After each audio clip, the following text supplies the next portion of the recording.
This place in Maui, in this cove that called me, which was totally out of the blue. Haven't thought of this place it's been years since we've been there. It was a really emotional reconnection. It was beautiful. And the grounding of this black lava stone and lots of connection with the ocean and all the incredible sea life. But the message about presence was calling me back physically to that spot. My husband and a great friend, Sue, have been thinking we want to travel there, and I haven't been called. But she called me. And so I said, why? Like, why? What is my purpose there? And she said, it's your presence. It's what you bring with you, who you are, that will also help you with embodying that. But we really value what you would bring. Oh, Vadu sister, thank you, dear ones, for allowing me to step forth. Is the greatest circle of protection is provided by our nature elders, the Cedar people, and has been used for eons of time to keep that circle pure and uncorruptible, permitting only the highest essence of creation to hold itself in the presence of the relinquishing and letting go of the old that is no longer necessary, as we at the same time are being taught to learn how to blend the coming in of the new, which is a new place that humanity holds. And as we learn to work with the nature elders, they will hold a divine presence that allows that to happen in a good way, so that we can step in fully to the I am presence of our essence and being. I was surprised at this idea of Bambi network. And I think it came from the moment I saw the imagery that has been used for the 7 days of rest, I was drawn to Bambi energy, because that deer in the, it just resonated with me so deeply. And it was, I'm starting to work all the time with collectives, like their councils and their networks. They're not individuals. And the Bambi network just showed up, and it made sense, because it felt like it was that beautiful network of vulnerability and the honoring of vulnerability and innocence. That is a very core, I think, of what presence can mean. And presence for me was always, you got to get serious. You know, you got to hold presence. And when I started drawing, it was just all kinds of swirls and twirls. So it was like swirls and twirls. And so that's when I just thought into it, okay, so presence, what are you trying to tell me? And for me in this year, because it shifts all the time, for me in this year, presence is, I am swirling, twirling vibrations that evolve the dance of life. My experience of embodying presence was very much a form of stillness, where I was just being rather than doing.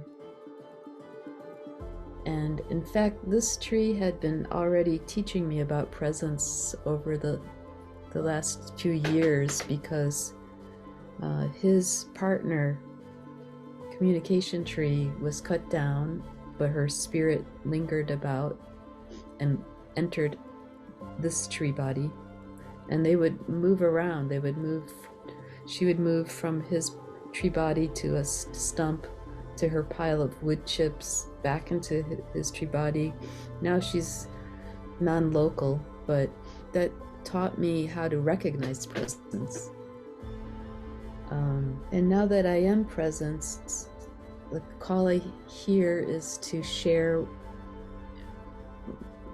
my studio practice, my spiritual practice, my nature communication with the art world and the world of botany. The experience that I had in the woods in Muskoka in the fall was quite moving for me, when everything was decaying and the weather was really kind of gray and sad, and then my attention went on the ground and I saw those tiny little mushrooms emerging out of the ground, out of that decay.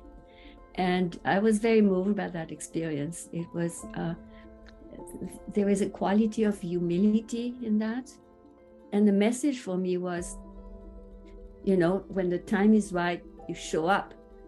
And it doesn't have to be grandiose. It doesn't have to be spectacular like all the leaves of the fall. There is a lot of presence under the ground, in the ground of being.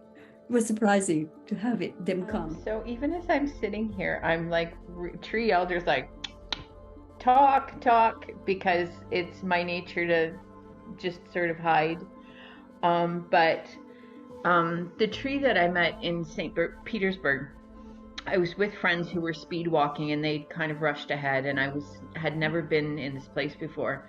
And so it was just starting to get hot. I was just starting to feel a little bit of distress, a little bit of, I didn't know where to go. I didn't know where they were. I didn't know how far away we were from the car, how far away they were from me. And I was just starting to feel a bit of distress.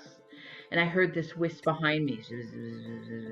And I turned around and across kind of the way there was the most magnificent, massive tree that I've ever seen. And it was like sort of saying, first of all, I'm here and you're okay. And second of all, how could you not notice my magnificence, right? So for the next, I don't know how long, I just kept inching my way over, and it was on somebody's large property. I just kept sort of inching closer and closer until I was pretty much sitting in the massive roots of this tree.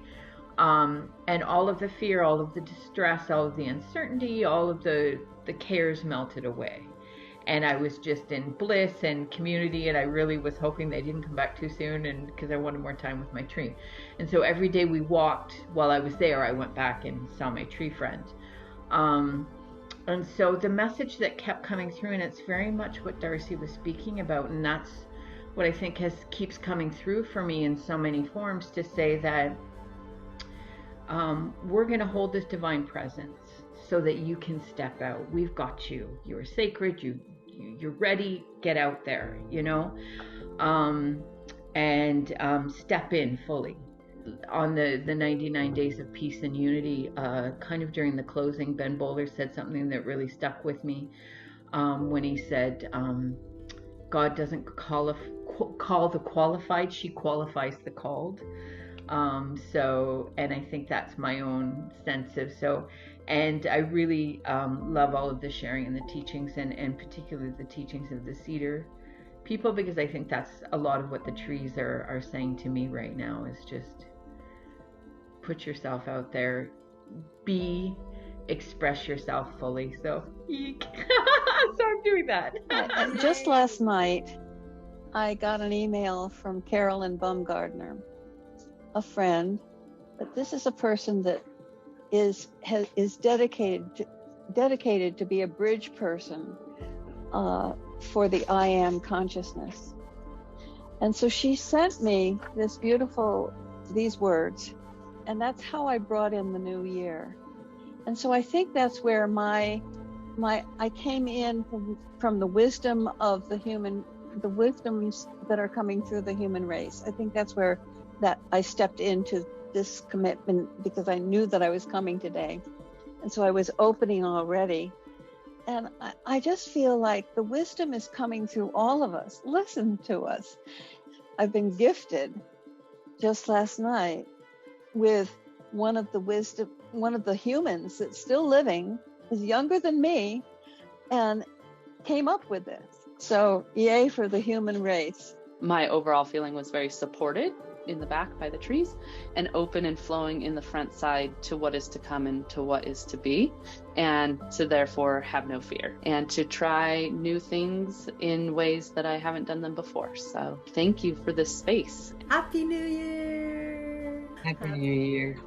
Happy New Year. Happy New Year to everyone. Happy New Year. To be with you all. Blessings all.